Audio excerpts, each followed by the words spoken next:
The idea behind Capture Thought came from asking myself a pretty simple question.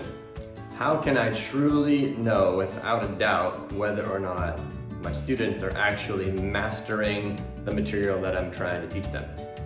As teachers, this is something we often ask ourselves, quite often. I'm sure you've asked yourself some version of this question at some point or another. And even though it's a simple question, the solution is not necessarily the easiest to figure out. I've been teaching for 16 years at public schools, at private schools, and colleges, and regardless of the age or the class I'm teaching, the question is still the same. Teachers fundamentally want to connect with their students. It's arguably the most important aspect of our job.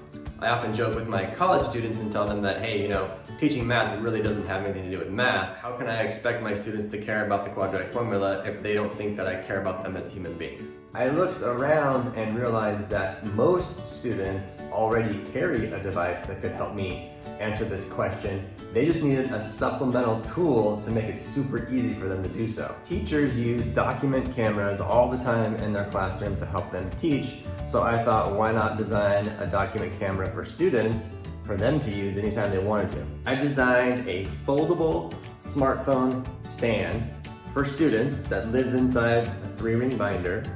It comes with a whiteboard, a pen, and all they have to do is take it out, set it up, put their phone on top, and I instantly have a front row seat into their thinking, which in turn opens the lines of communication to understand what they're actually learning.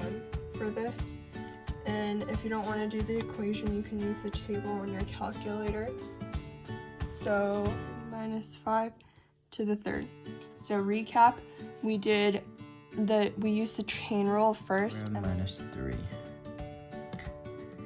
That about sums it up.